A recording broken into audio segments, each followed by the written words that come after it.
A few minutes ago, I shared with you how value-based action is already one of the keys towards freedom, towards less reactiveness, towards creating the life that you want for yourself.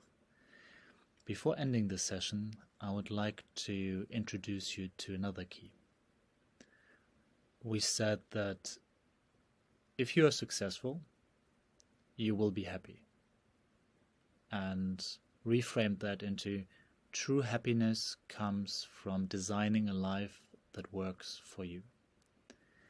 And there's another reframe that we can do here, which is if you are happy, you will be successful. Can this be true? Like successful people are happy, or happy people are successful? And so to look at this turnaround, I want to introduce you to one of the central theories in positive psychology, which is called Broaden and Build.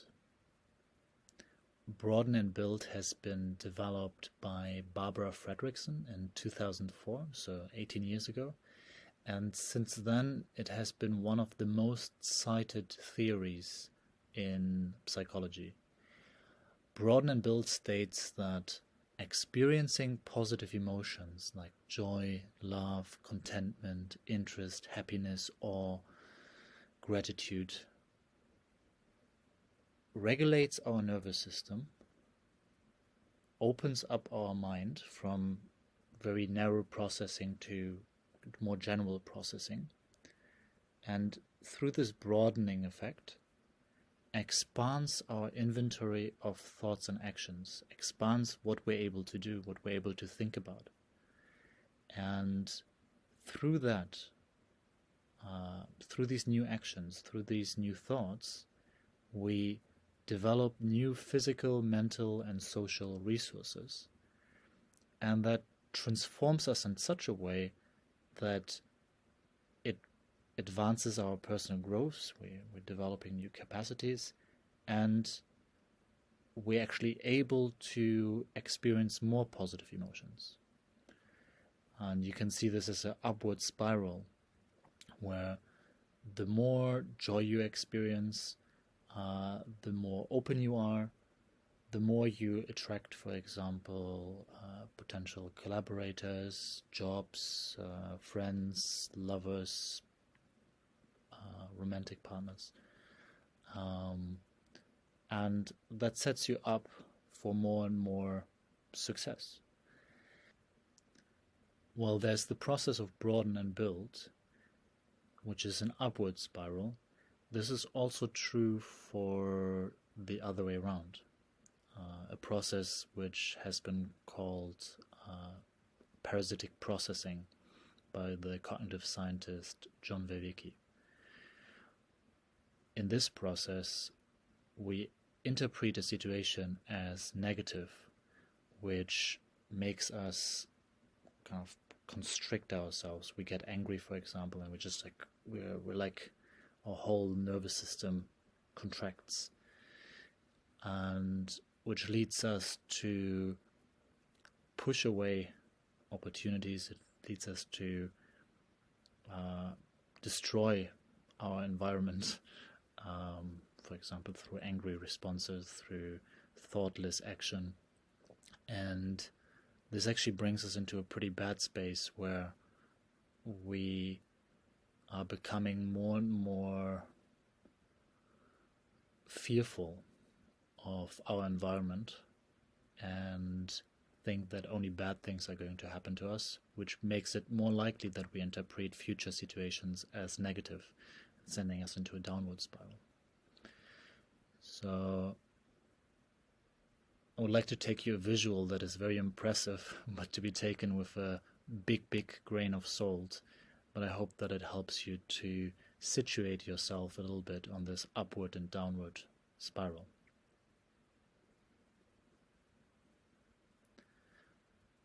As you can see on this visualization, we have on the left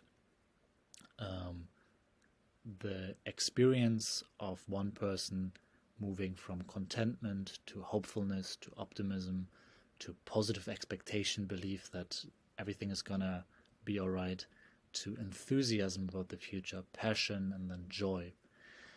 And on the other side, with the downward spiral, we see that there's boredom, pessimism, frustration, overwhelmment, disappointment, doubt, worry, blame, kind of moving more and more down, up to a point where we feel completely insecure, feel like victims of our situation and powerless.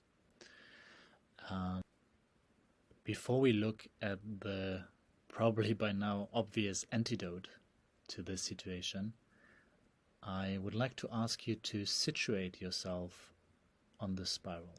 Where are you currently on the spiral? Where do you find yourself mostly?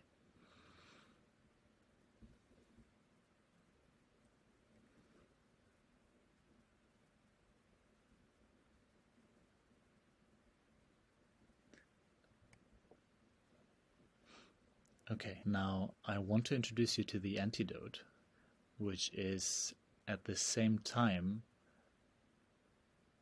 the second life that has a sense in itself.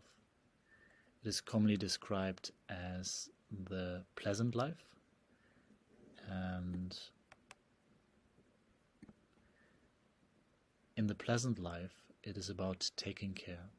It's about paying attention to the elementary things in life, like food, warmth, connection with others, and deliberately cultivate positive emotions. Positive emotions like awe, gratitude, love, pleasure. And this has a general tendency to lead to a reduction in stress and reactiveness. Pleasure goes up, life satisfaction goes up, cognitive flexibility goes up. Also, through the broadening effect of positive emotions, mindfulness becomes a whole lot easier, and people tend to be more happy and more fulfilled. During our last Ikigai exploration, we explored the good life through a challenge.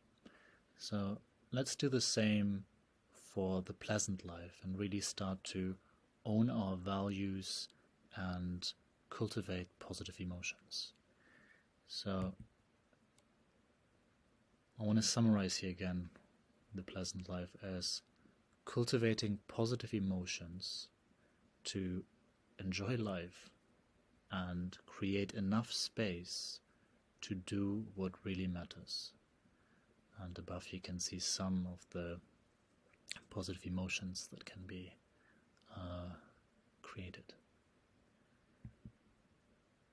Cultivating positive emotions is therefore our second key to freedom, to creating enough space to have choice, to make towards moves, to move towards the future that we want. And so combining cultivating positive emotions, value-based action, and what we did in our last session with using creativity and in a new way to move towards the life we want, we're going to combine this into a challenge. And this challenge is to do 5 towards moves and combine value-aligned action, positive emotions, and in a new way with a very simple question. And this question is, what could you do that would make the rest of your day amazing? And what I would like you to do is to think of actions that are aligned with your values and make a list of those things that you can do that really brighten up your day. Enjoy. Take good care. And looking forward to see you in our next Ikigai exploration.